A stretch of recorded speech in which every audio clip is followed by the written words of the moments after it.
Joseph Pulitzer, renowned as a pioneering journalist and publisher, was born on April 10, 1847 in Mako, Hungary. The eldest son of Elise and Philip Pulitzer, Joseph hailed from a Jewish family. Joseph's father was a prosperous grain merchant. However, despite the relative affluence of his family, Joseph's childhood was not without its struggles.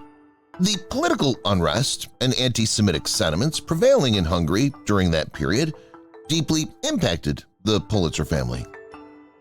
When Pulitzer became of age, he attempted to join the army. Any army, really. Austrian, French, British, but none would take him. Finally, in 1864, when he was just 17, Joseph immigrated to the United States, where he joined the Union Army in the ongoing American Civil War. Suffice it to say, army life was not for him, and after he left, he attempted to find work doing anything that would pay the bills.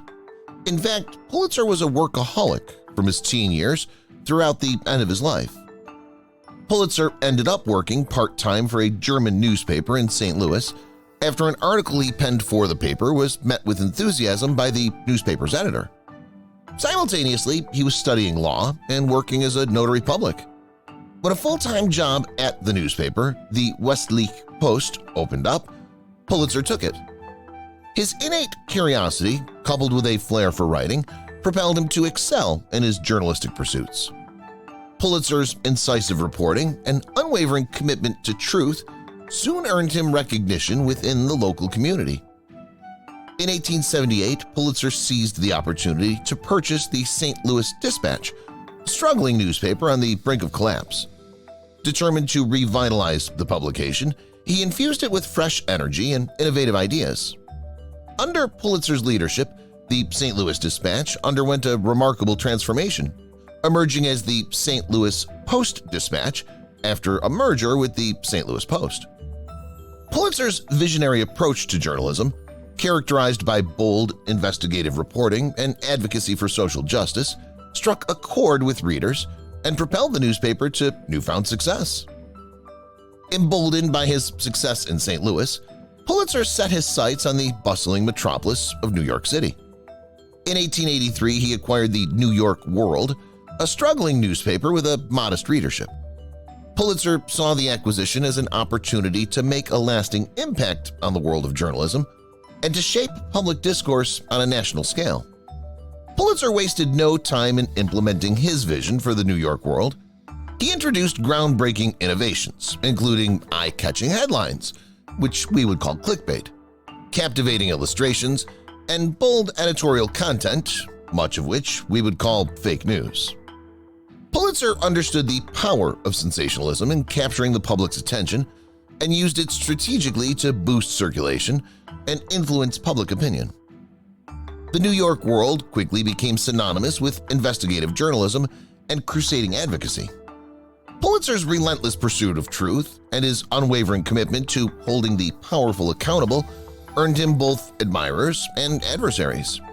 His newspaper exposed corruption, championed the rights of the working class, and fearlessly tackled controversial issues of the day.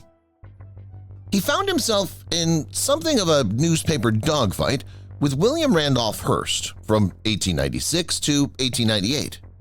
The New York World and Hearst's New York Journal constantly tried to one-up each other in an attempt to win the hearts and minds of New Yorkers, even if they had to exaggerate or outright fabricate news stories to do so. Both called for war against Spain after the U.S. battleship Maine mysteriously blew up and sank in Havana Harbor on February 15, 1898. Congress reacted to the outcry with a war resolution. Of note, Pulitzer and Hearst were also the cause of the Newsboys' strike of 1899, a youth-led campaign to force change in the way that Joseph Pulitzer and William Randolph Hearst's newspapers compensated their child newspaper hawkers. You may be familiar with it from the movie Newsies or the later Broadway adaptation.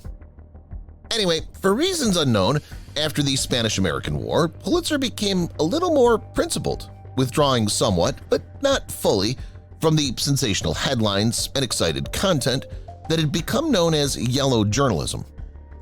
In 1909, the New York World exposed a fraudulent payment of $40 million by the United States to the French Panama Canal Company.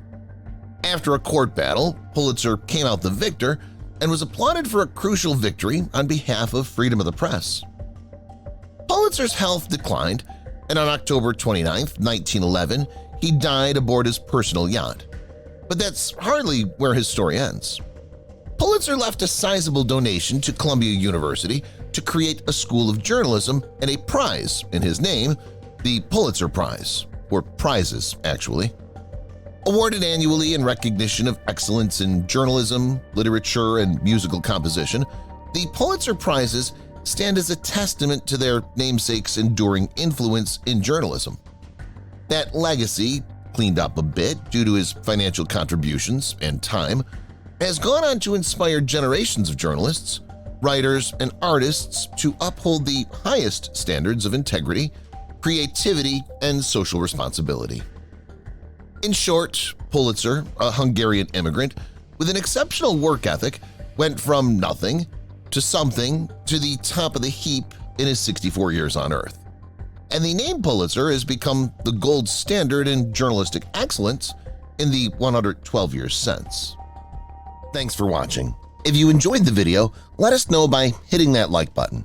If you want to see more content like this, subscribe too, and leave a comment. Lastly, check out Life Story on Instagram, Facebook, and X. We've got the links in our profile. Okay, see you soon.